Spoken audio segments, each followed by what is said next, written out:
Thanks for joining us tonight for tonight's event. My name is Kevin. I'm one of the event hosts here at Powell's Books. And before we begin, I wanted to encourage you to check out our lineup of upcoming virtual events by visiting our website at powells.com. If you don't already do so, please follow us on social media, on Twitter, Facebook, Instagram, and our YouTube channel. Tonight, we're very excited to welcome Sandor Ellix Katz in conversation with Liz Crain. For the past 2 decades, James Beard Award winner, fermentation expert, and best-selling author Sandor Katz has traveled the world, both teaching and learning about the many fascinating and delicious techniques for fermenting foods. Wherever he's gone, he has gleaned valuable insights into the cultures and traditions of local and indigenous peoples, whether they make familiar ferments like sauerkraut or less common preparations like natto and koji. In his latest book, Sandor Katz's Fermentation Journeys, Katz takes readers along with him to revisit these special places, people, and foods. Katz's new cookbook reminds us that the magical power of fermentation belongs to everyone, everywhere. Perfect for adventurous foodies, armchair travelers, and fermentation fanatics who have followed Katz's work through the years. This book reflects the enduring passion and accumulated wisdom of this unique man who is arguably the world's most experienced and respected advocate of all things fermented. Katz will be joined in conversation tonight by Portland author, editor, and foodie Liz Crain. She's the co-organizer of the Portland Fermentation Festival and the author of many books, including the newest, Dumplings Equal Love, delicious recipes from around the world.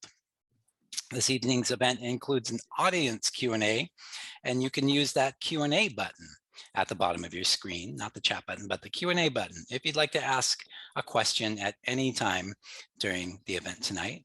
And if someone has typed a question that you like, you can also upvote that particular question by clicking the thumbs up button. Most importantly, please support Sandor and Powell's by purchasing a copy of his new book from us. A link to buy Sandor Katz's Fermentation Journeys, as well as a link to buy Liz's books, will be shared in the chat a couple of times this evening. Sandor, Liz, we're thrilled to welcome you both this evening. Thanks for joining us. Thanks. So, hi, Sandor. Hi, Liz. How are you? I'm great, thanks. Where are you? Well, as it happens, I am in Liz's kitchen in Portland. You know, usually I do online events from my kitchen in Tennessee. Before this event switched from in-person to online, I'd arranged a bunch of other events in Oregon. So I'm on a little promotional book tour in Oregon, and Liz is hosting me, so I'm staying here, and I'm in Liz's kitchen, and she's got so many wonderful ferments here. So I'll be able to do a little bit of show and telling from the array of ferments here. So many from your book, including the dandelion wine that we are sipping on as we speak, which is super fun.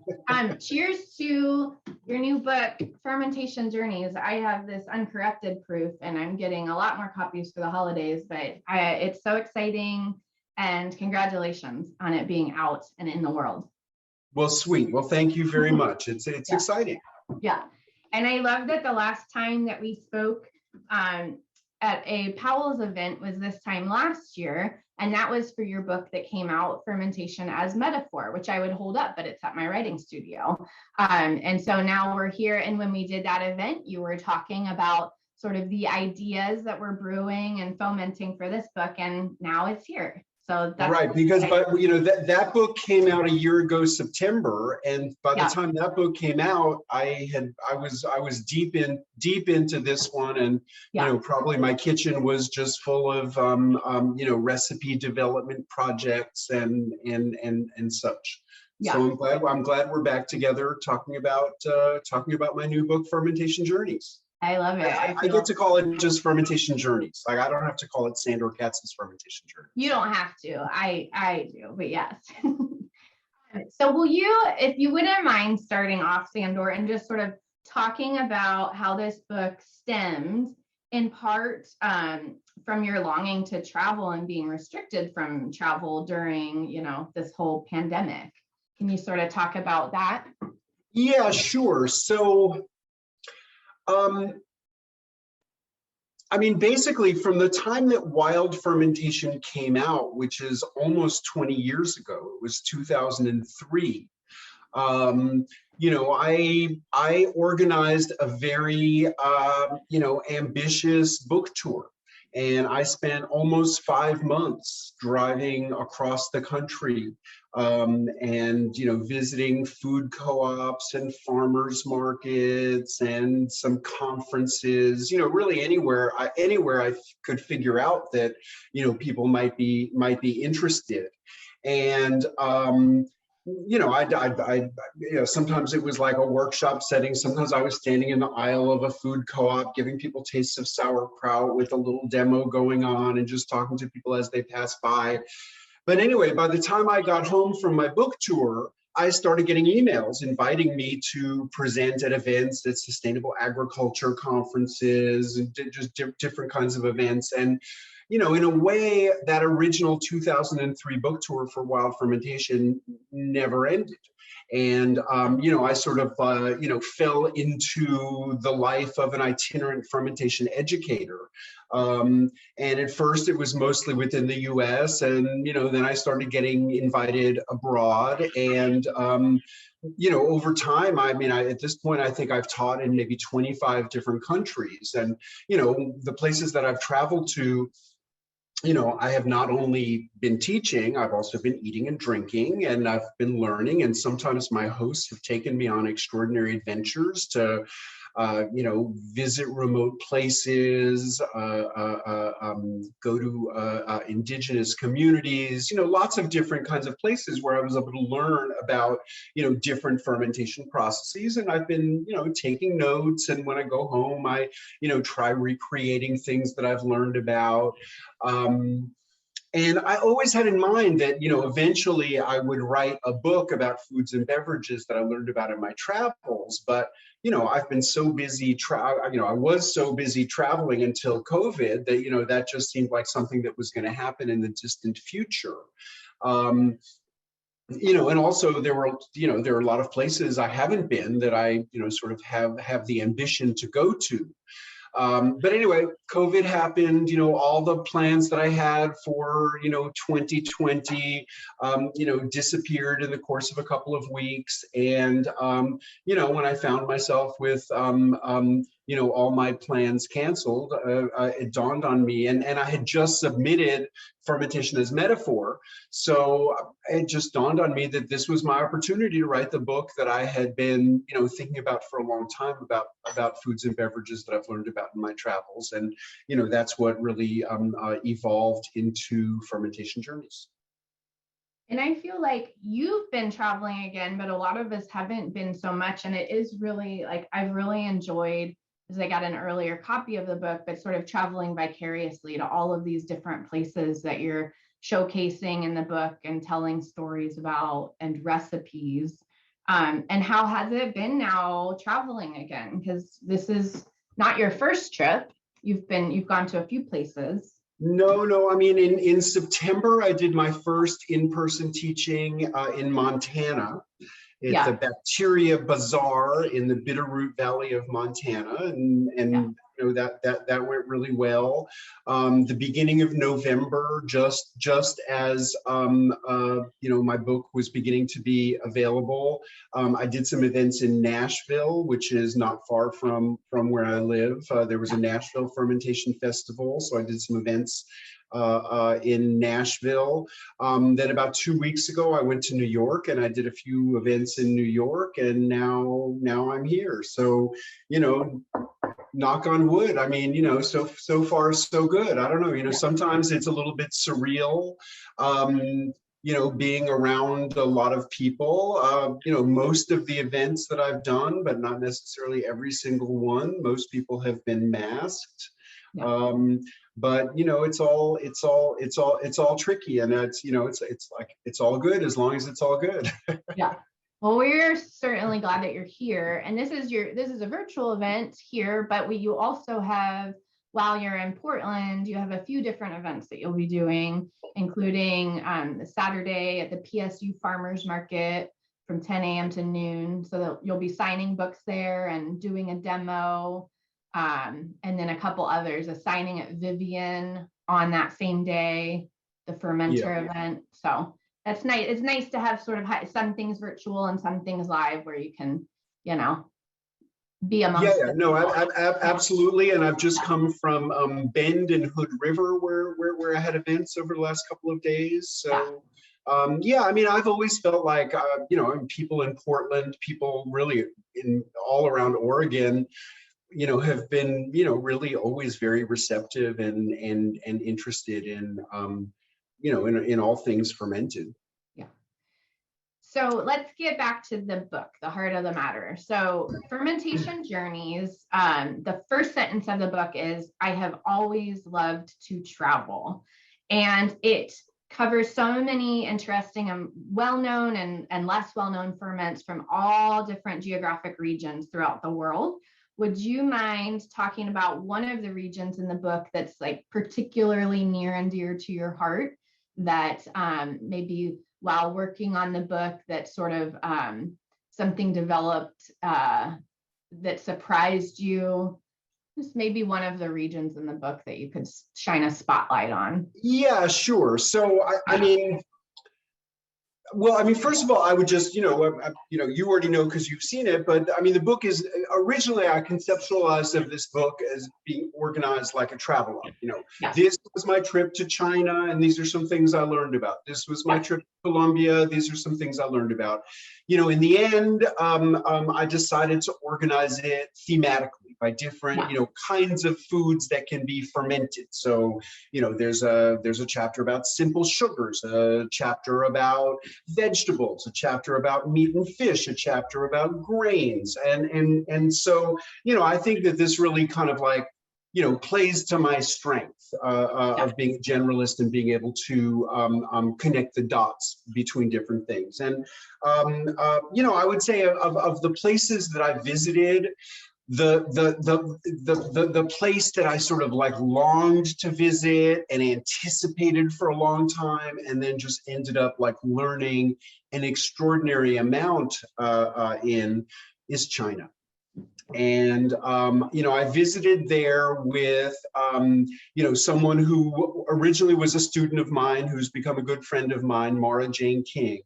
And she is a Chinese American, born and raised in Hong Kong. And she lives in Boulder, where she started a vegetable fermentation business, Ozuke. But you know, we traveled with her mother, you know, into China about 5 years ago. Like probably right now, 5 years ago, I was in China with them. And we went at this time of year because, you know, this is such a significant, you know, moment for food preservation in the Northern Hemisphere. You know, this is sort of like the end of harvest time in most places.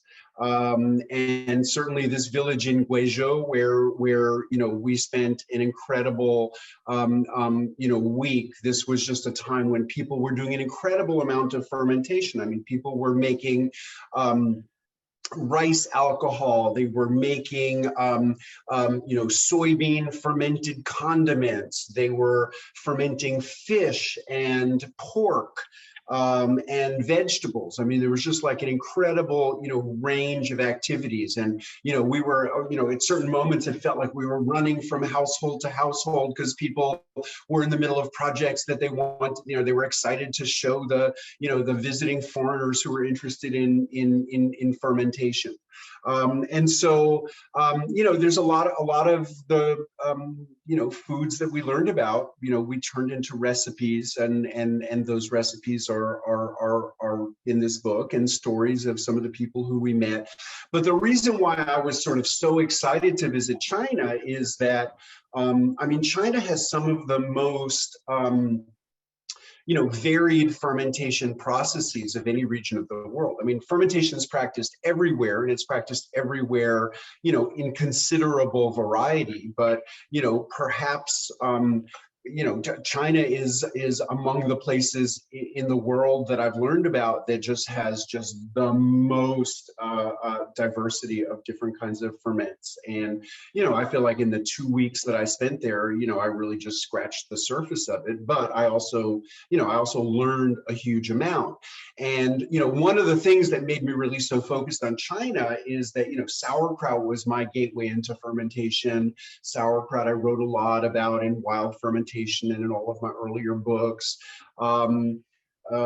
But in perusing the historical literature about sauerkraut, like, it all repeats the story that the idea for sauerkraut comes from China, and that it was the nomadic people of Central Asia that sort of witnessed how people were fermenting vegetables in China, and then spread those ideas westward, and eventually into Europe, where the traditions that I have known about since I was a kid come from. So, that's one place that was like especially exciting for me to go to. And I might as well just plug my videos. Yeah. We also made a series of 8 videos in China. We call them the People's Republic of Fermentation, and they're available for free on YouTube. If you just search People's Republic of Fermentation, it's 8 roughly 10-minute videos, each highlighting a different food that we learned about, and that I've gone into in more depth in my new book. Those are so good. That your video on doubanjiang from there is what propelled me to want to make it, and that recipe is in the book, which is so great. Here, this is Liz's gallon of doubanjiang from 2019, sitting here on her kitchen counter. Which I got a lot of help from Sandor for how to make it. But the other thing that you brought is another one of the ferments that you're going to be demoing at the PSU Farmers Market 10 to noon this Saturday, which is Powell. And I'd never heard of it or made it. So this is my Powell that I actually brought with me from Tennessee, and this is a several months old brine already. The cool thing about Powell is it's a perpetual brine. Like, you mix up a brine, the first batch will take about a couple of weeks to ferment, but then as the brine matures, the vegetables will ferment much more quickly. So I've been serving veggies that have just been in the brine for a couple of days. Now this is Liz's version of the same concept. So there's no standardization in fermentation. Really what's making mine bright pink is that I use these purple daikons from my garden, and the purple pigment from the radishes, anthocyanins, actually react with the acidity and become like a brighter pink color. A food chemist recently explained to me. I've never made, Sandor, that sort of continual, perpetual ferment like that. And so I've been really enjoying it. Mine, I feel like, isn't 1 to 2 days. Now it's like maybe every 5 days, the veggies. So for everyone here, like you make this really delicious different spices and salt and a flavorful brine. And then do people have these brines for years and years? Oh yeah, no, the woman in Chengdu who first taught us how to do this. Yeah. This woman, her named Mrs. Ding. No, she had her brine going for years. And the thing is, you need to you need to continually evaluate the taste, because every batch of vegetables you put in, some salt migrates out. So you have to add salt frequently, and then eventually the flavor of the ginger, the flavor of the chili peppers, the flavor of the Sichuan peppercorns, whatever seasonings you have in it. And by the way, I mean, I have a variety of seasonings that I learned from Mrs. Ding, but I play with the seasonings, and I would encourage anyone who tries this at home to, don't feel like you have to do exactly the seasonings that I have. It turns out, in different households in China, probably in different regions of China, people season it differently. There's nothing fixed and firm about seasoning of any pickles. I mean, I was once teaching in Poland, and a group of my students got into a kind of heated argument about, the proper seasonings for pickles. So when it turned out that like the garlic and dill that I grew up with is sort of from a particular region of Poland, and in another region they like to use allspice. So it's certainly my hope that people who are inspired to try this at home will feel free to play around with different kinds of seasonings and different combinations of seasonings. And for people here, so there are lots of people that are attending this event, and they have fermentation journeys, and they have never made a ferment before. They've never done any home fermentation. What's a recipe, in addition to the Powell Thai, like what's a recipe that you think would be good that's in the book for sort of an initial foray into fermenting? Well, I mean, I have a mead recipe. Mead is really pretty straightforward. But I mean, I think virtually any of them. I mean, okay, I would say that like anything that involves growing koji or growing tempeh, that's a little bit more advanced, but only because they require that you figure out, how to maintain a temperature between roughly 80 and 90 degrees Fahrenheit for, about 24 hours for tempeh and about 48 hours for koji. But that's the thing that makes those, a little bit more challenging. But, like for instance, I have a recipe in there for kisil. Kisil is a name from Belarus, which is where my maternal grandparents came to the US from. And kisil could not be simpler. You take oats and you cover them with water and you leave them for several days. And then you strain the water off, and it's like the most luscious, delicious oat milk you've ever had in your life. And then you take the oats themselves and you can put some fresh water on them and make oatmeal. And it just makes like the creamiest, most luscious oatmeal. So, I mean, it really doesn't get simpler than that. But there's lots of different fermentation concepts. I mean, another perpetual vegetable fermentation recipe that I have in there is turmeric paste that I learned about from this guy who had been Australian guy who'd been a student in 2014, and by the time I was back there in early 2020, he had started a business in Tasmania called Rough Rice. His name is Adam James, and in his on his deck behind his apartment, he had this huge 100-liter ceramic vessel filled with this bright yellow paste made from turmeric, garlic, and turnips and salt and a little bit of water, just enough water to like blend it into a smooth paste.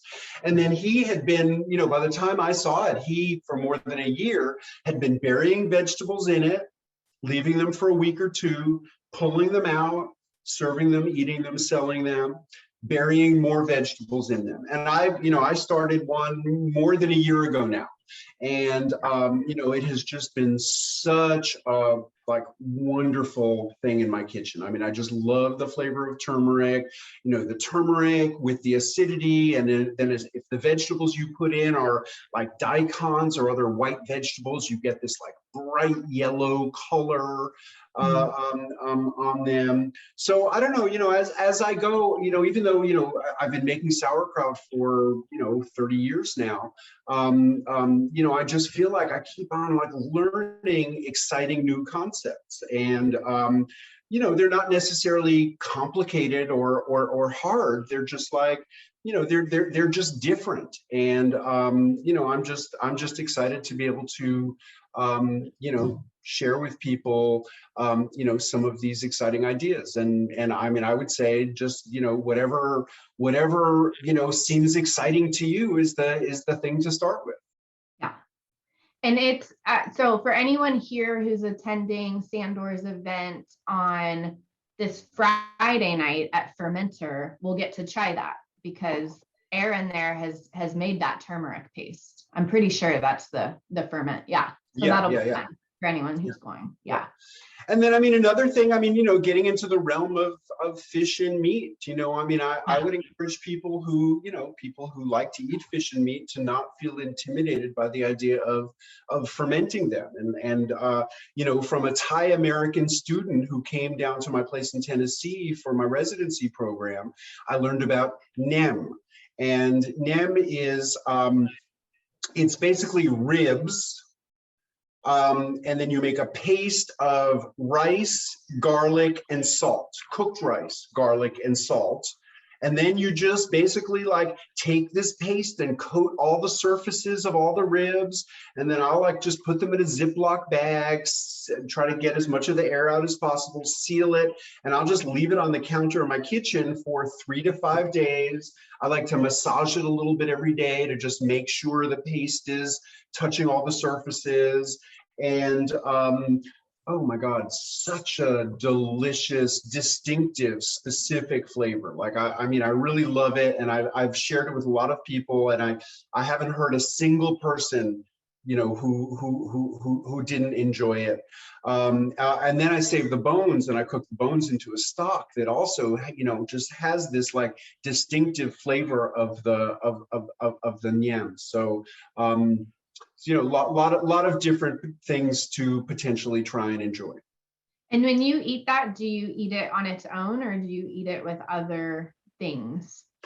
How do you like it? Usually if I have a big hunk of meat like that, I'll have a salad or, some kind of vegetable side dish. But no, I mean, I just pick up the ribs and I'm just eating the ribs. Yeah. So, they don't need anything else, except whatever your concept of, a balanced meal might be. Yeah. I really like making that. Oh, sorry, please. I was just going to say, natto is another theme that I really explore pretty deeply in the book. And I mean, natto itself, but then, it turns out, and I've seen a lot of this in my travels, that natto-like foods are eaten in a lot of places across Asia, and also in West Africa.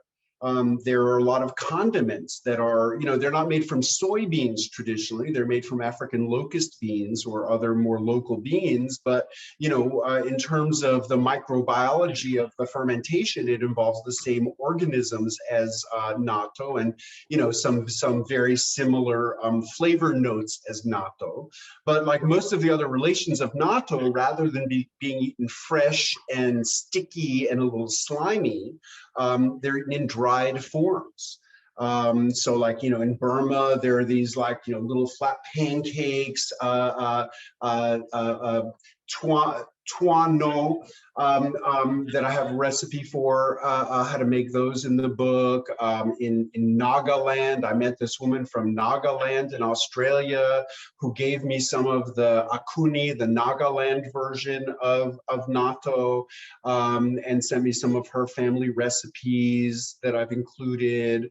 And I think for a lot of people, the dried version of natto just is more palatable. Like if you use a little bit of it to season a dish, then it's not as forceful as just like eating natto straight, which I have really come to love. You know, in playing with like, you know, natto as a seasoning, you know, I have found many people who I would think of as being squeamish about food who actually love it. It's just like, oh, what's, you know, what's that interesting flavor in here? This is so good, you know, but they can't quite put their finger on it. And you have that special sauce.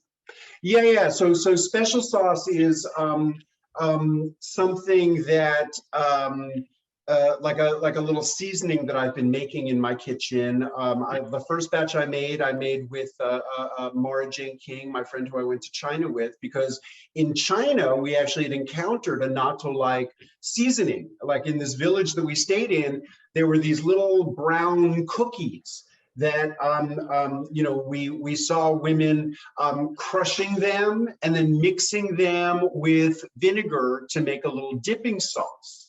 And we thought and they call it doshi, which is the name for the fermented black beans. Like if you ever had like broccoli and black bean sauce, that's made with these soybeans that are actually fermented typically like koji with aspergillus fungus.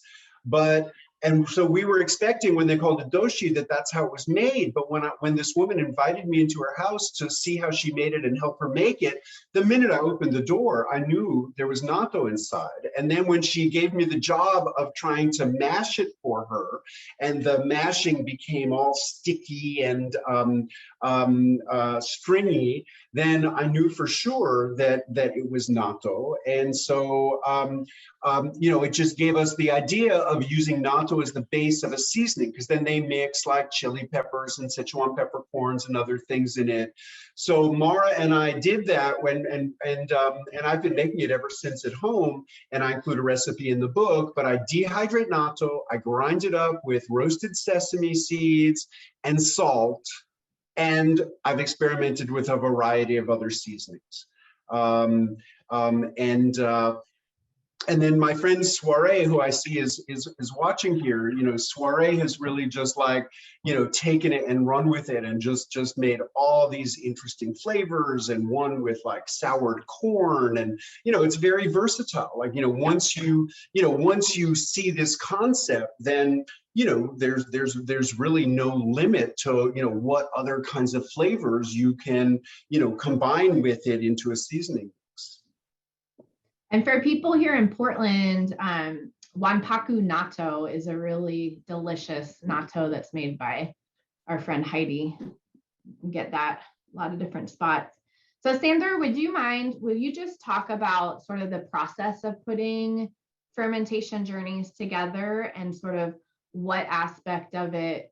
I'm sure there were some enjoyable parts and some not so enjoyable parts, but maybe just a little bit of behind the scenes of what that was like for you. Well, I mean, I would say that the most exciting part of it was it gave me a reason to get in touch with all of these people I had met in my travels. You know, it was very nice in, you know, in COVID times to just, you know, check in with all these people and, you know, just sort of pick their brains, trying to remember details of things we did, or people, you know, people who showed me things, or to, you know, see if they had any photos of the places that we went, if I had failed to take any photos. So, you know, I would say that was a particularly enjoyable part of it for me, was like, you know, getting back in touch with, you know, many of the people who had hosted me. And then of course, like, you know, kitchen experimentation. I mean, that's about my favorite thing to do in the world. So, you know, I was able to kind of like lose myself for a year in, you know, making foods in my kitchen, and, you know, I mean, you know, all kinds of things in there. Like, you know, there's a, you know, in Croatia, I had seen the sort of Southeastern European style of fermenting whole heads of cabbage. And so, you know, when I was at home doing recipe testing, I basically filled up a 5-gallon, you know, crock with whole heads of cabbage. And, you know, then all last winter, I was eating delicious sarma, which is this, like, you know, stuffed cabbage where you take the whole leaves of the fermented cabbage and then, you know, stuff them with, you know, rice and meat and whatever else you want. So, you know, playing with, you know, recipe development and all of that is, you know, definitely my favorite part of it. You know, as I said, I started the book with a vision of a geographic organization, and in the end, I decided on a thematic organization, and you know, that involved a lot of work that was a little bit tedious. You know, rewriting things. You know, I ended up like cutting some sections. That's always hard when you've put a lot of, like, you know, your time and energy into something, and then, you know, you end up like deciding to let it go. So, you know, that was kind of hard, but overall it was incredibly enjoyable process. I mean, you know, my original manuscript that I submitted, you know, I submitted it with 500 photographs, which was unrealistic. And so it was a bit of a, you know, difficult process trying to cull it down to a more realistic number of photos. But overall, I mean, you know, it's been a very enjoyable process, and you know, I love the people, the team at my publisher, Chelsea Green, and so you know, I felt very supported through the whole process. When you're in the thick of your recipe testing and development, do all of your friends get just so many different tasty treats from you? Well, yes, but it was, you know, it was at the height of the pandemic, so, you know, it's not like I was able to like invite a lot of people over and have you know, big gatherings. So you know, I mean, I certainly shared things, but you know, it was on a pretty you know, like limited scale in each instance. Yeah. So I'm going to ask one more question, because I do want to make sure that we open it up to, I see that there's a bunch of questions in there from all the attendees, but it's hard to choose because I always over prepare so many, but I think I would like to know, oh, okay. It's hard to choose favorites, but what are one or two of the ferments in the book that lately you've been really enjoying? Sharing, eating yourself at home? Well, I mean, you know, all of them. Yeah. You know, I mean, lately, you know, because it's so kind of easy and lends itself to quick demonstrations, you know, I mean, it's been very, very satisfying for me to sort of share the Powell with people. And you know, my general sense of people's reaction is people like love the very different kind of seasoning that it has as compared to, you know, the styles of pickles that are, you know, more familiar to, you know, most people in a American context. So that's been super exciting. I don't have the turmeric pickles to show right now, but I mean, that's been something I've like loved having in my life. Yeah. So delicious. But I mean, so many of the things I've included in this book are things that I've really that I've really enjoyed. And you know, one of the things I included in this book, not so much as a recipe than as a story and a description, is, you know, a food that I was really surprised by in Colombia. But it's an Amazonian ferment called tucupi.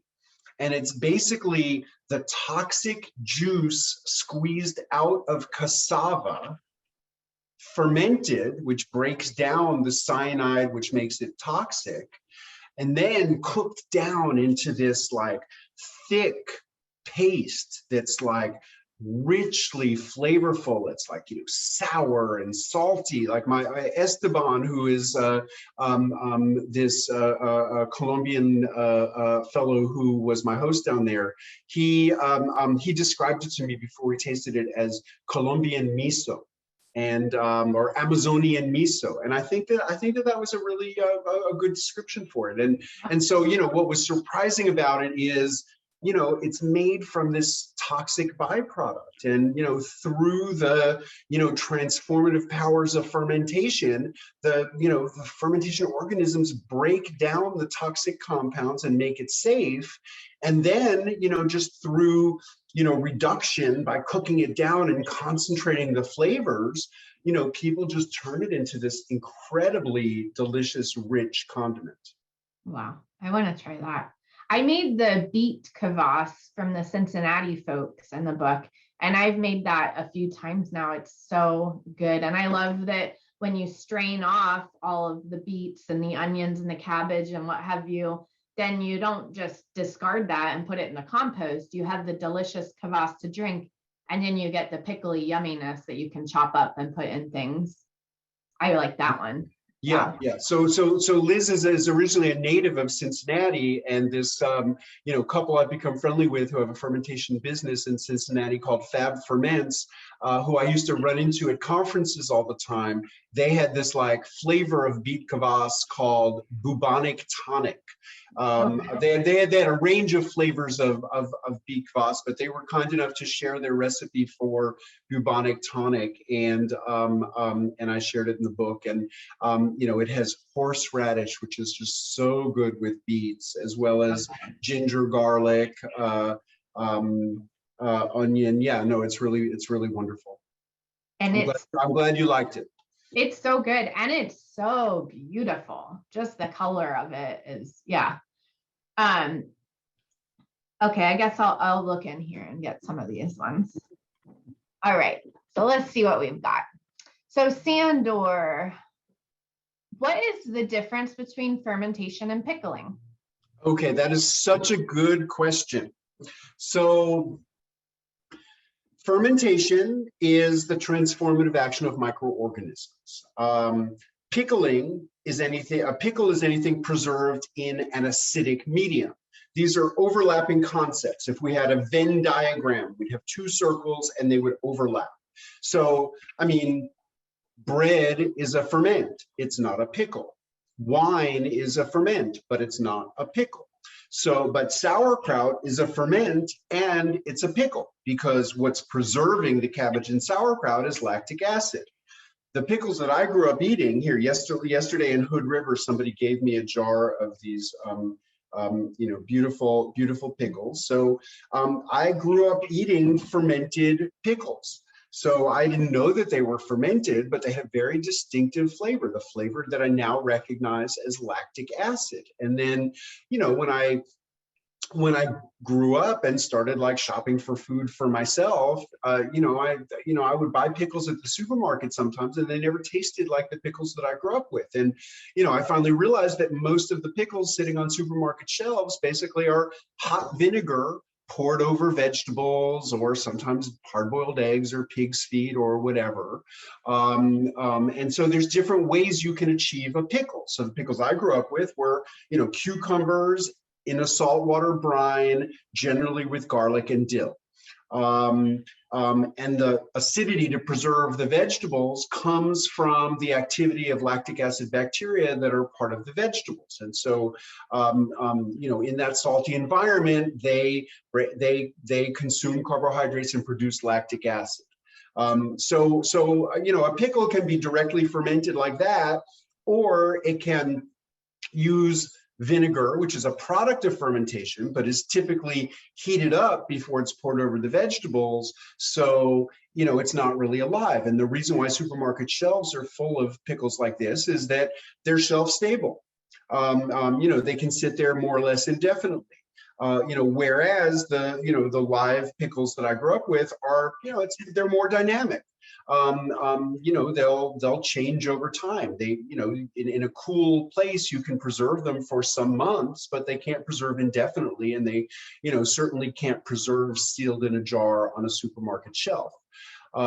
So, you know, but you know, there's always trade-offs in life, right? And so, these might be a little bit less stable, but to me, they're more delicious, and they have this added benefit of probiotics, which the, hot processed vinegar pickles don't have. So you can see that they're overlapping concepts, but they're distinct. Yeah. Great. I'm glad they asked that question. So another question that we have in here is from James. Being a generalist and being able to connect the dots, what does fermentation offer to those of us who are struggling with combinations and remixes and improvisations? Where do we start? Well,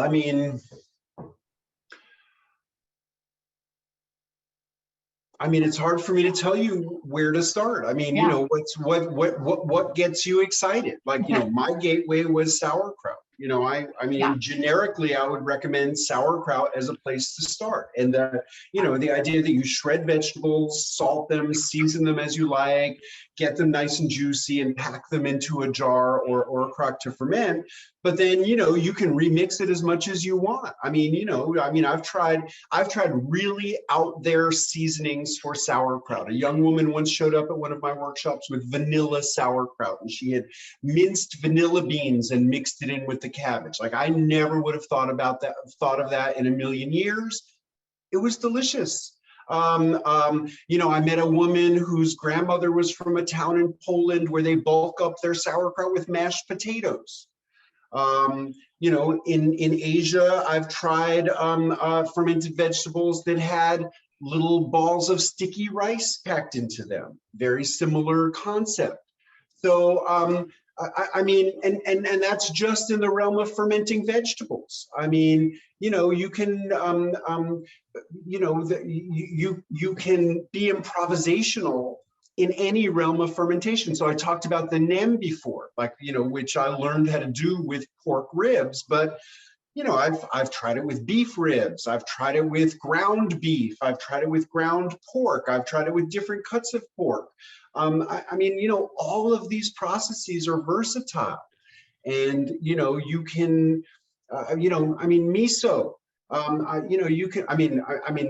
experimentation with miso mostly has been trying different grains and different beans, but my God, out in the world of people experimenting. Somebody in New York the other week gave me chocolate chip cookie miso. I never would have thought of that, but I think that's where the innovation in fermentation today is happening. Like, really, I don't think anybody has, invented any brand new concept of fermentation in hundreds or possibly thousands of years. But we're seeing so much innovation right now because people are remixing everything.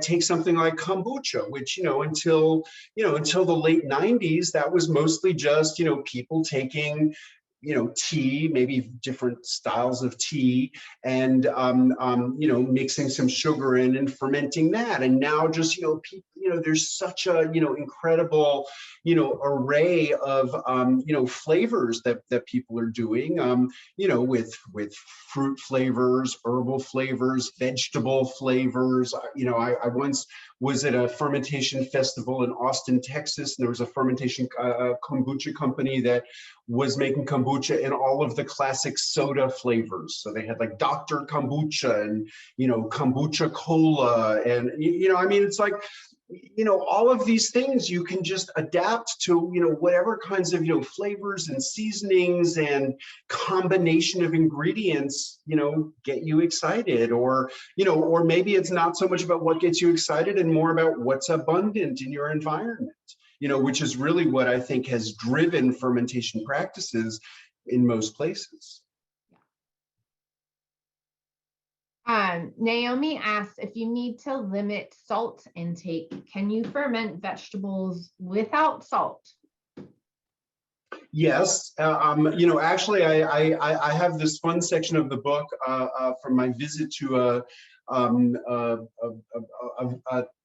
town in a mountain valley in Japan where they have where historically they did not have good access to salt, and they have a tradition of fermenting vegetables without any salt. But what I and you know, definitely there are a number of techniques you can use to ferment vegetables without any salt. But what I would suggest is, you know, for people who have been advised to limit salt intake, that doesn't have to mean zero. And, you know, I think that there are a lot of advantages to you using even exceedingly small proportions of salt, primarily in terms of texture, because what makes vegetables crispy and crunchy are pectins. And in the short run, salt hardens pectins.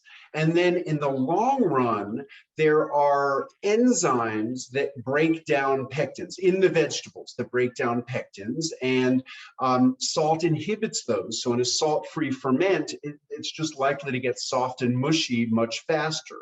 Like, you know, in Kiso, they're backslopping with previous year's brine. They're doing a very short fermentation, just a couple of days, and then they're storing it under refrigeration. In Nepal, where there are traditions of fermenting vegetables without any salt, they ferment the vegetables and then they dry them. They sun dry them and they preserve them through the winter in a dry form, and then incorporate them into, you know, soups and things like that, where they rehydrate. So, you know, yes, you definitely can ferment vegetables without any salt. Salt is absolutely not necessary for, you know, for safety reasons. But where salt really is significant is in, you know, maintaining a firm texture for the vegetables. And so, you know, what I would say is, you know, if you could use just like 0.5% of salt, you'll get a lot of that benefit without having to eat that much salt. But, you know, I agree that for me as well, you know, if things are very salty, that's a limiting factor in terms of how much I'm willing to eat. But I think in general, I mean, to my palate, they're a lot better with a small proportion of salt than with no salt at all. Yeah. So from Bristol, Bristol is asking, as a beginner, I'm worried about not knowing when a ferment has become compromised and is no longer safe. I'm wondering if you have any basic no-nos to be aware of going into the DIY practice. Well, sure. One of the reasons why I generally recommend vegetables as a place to start with fermentation is because, you know, all of us who have been raised, you know, in the war of the war against bacteria, you know, worry about bacterial contamination, and, you know, people tend to project their anxiety about bacteria onto the idea of fermentation, when in fact fermentation is really a strategy for safety. In the realm of vegetables, according to the USDA, there have never been any documented cases of food poisoning or illness from fermented vegetables. There's not many foods you could say that about. You certainly can't say that about raw vegetables. I mean, just the other week, there were, you know, all these warnings about salmonella in onions. You know, one year it was lettuce, one year it was tomatoes. You know, it's always something. Like, clearly there is the possibility that vegetables can be exposed to bacteria that could be pathogenic. But if you were to ferment those, the indigenous lactic acid bacteria, which are believed to be present on all plants growing out of soil on planet Earth, once you get them submerged under a brine, they will always dominate the environment. And as they acidify the environment, they will knock out the cells of Salmonella, E. coli, or other food poisoning organisms. And, you know, it's just very convenient for us that the small range of organisms that have the potential to make us sick can't survive in an acidic environment. So, I mean, I would say that, you know, as a beginner, what you really need to do is make sure you understand the condition you're trying to create, because that's what all of the practice of fermentation is, you know, creating selective environments that encourage the growth of certain organisms while simultaneously discouraging the growth growth of other organisms. And so the most important thing is to make sure you understand what condition you're trying to create, and then make sure that you create it. And then, I think it's a good practice to, follow up with your ferments regularly and, look at them and smell them. And, ultimately you have to trust your senses. If it smells awful to you, if it looks awful to you, then, you have to be willing to accept that, there can be failures and, sometimes things go wrong. But honestly, those things that can go wrong will create, maybe textures or flavors that are not pleasing to you, but you really don't have to worry that they're going to make you sick. Yeah, that's great. Let's see over here too. I'm gonna make sure. Well, I'd just like to ask you, Sandor, there's a bunch of questions, but I'd also just like to ask, what have we not asked you that you'd like to talk about? Because this book is filled with so many recipes and so much sort of travelogue writing. And I'm just curious if there's something that we've left out that you'd like to share. No, I can't really think of anything specific. I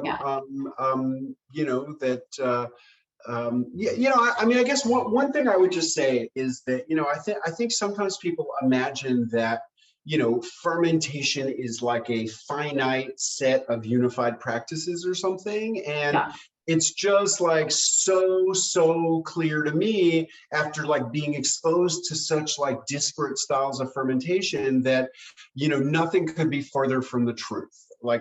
Fermentation is not a unified set of practices. Fermentation is a very disparate set of practices that, I think that, until, science had a clear concept of what's going on in fermentation, I don't even think all the things that we now would recognize as fermented, were necessarily conceptualized that way.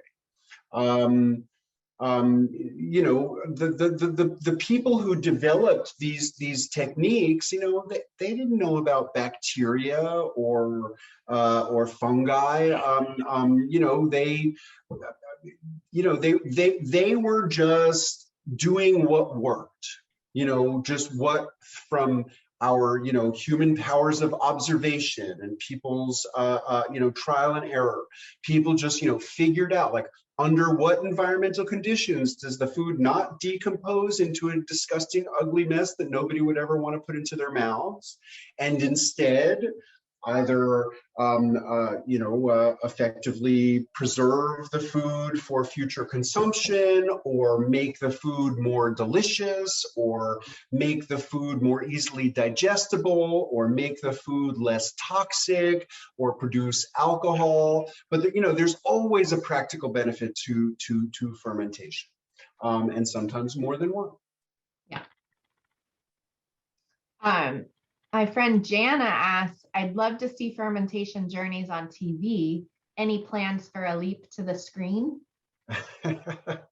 Well, maybe you're the TV producer who's going to make that happen.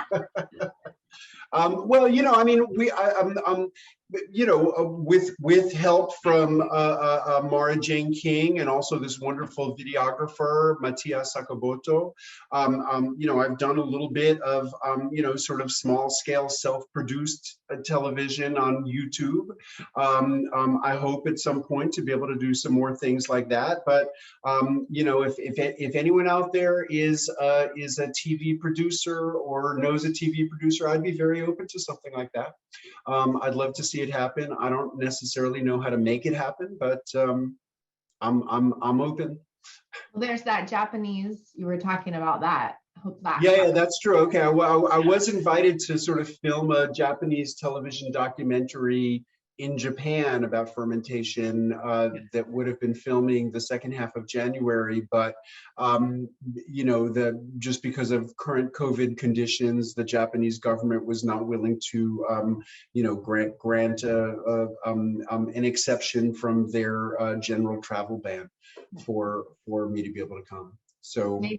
perhaps another time. Yeah, maybe when you go to Iceland, that's your next international trip. Yeah, sure. And my next international trip is going to be in the middle of February, knock on wood, when I'll be teaching in Iceland, and that's a multi-day workshop, and I think that it will be in English. Well, I hope it'll be in English because I don't speak any Icelandic. But they are. It's on my website. My website is wildfermentation.com, and I really post all of the teaching I do, whether it's in person or online, and I've been doing a lot of online things. So check out my website. Yeah. And I just want to reiterate too, the events that you have throughout the week. So you have tomorrow you're going to Eugene for the Marché event. Yeah, and then also I'm doing a book signing at Down to Earth. In Eugene, and then on Friday I'm doing this dinner at Fermenter, which I'm not going to say unfortunately, but it's sold out. And then Saturday morning I'll be at the PSU Farmers Market, and then Saturday afternoon I'll be at Vivian. Yeah, and that's for all of you who, if you don't know, it's next to the Hollywood Theater. And that's from 3 to 5. You'll be signing books there, so everyone can bring their copies of the book and get copies there, get you to sign them. Yeah. Okay, and actually, and tomorrow morning I'm going by Powell's, and I'm going to sign a bunch of books there. Good. So So if you go to Powell's, you can find a signed copy.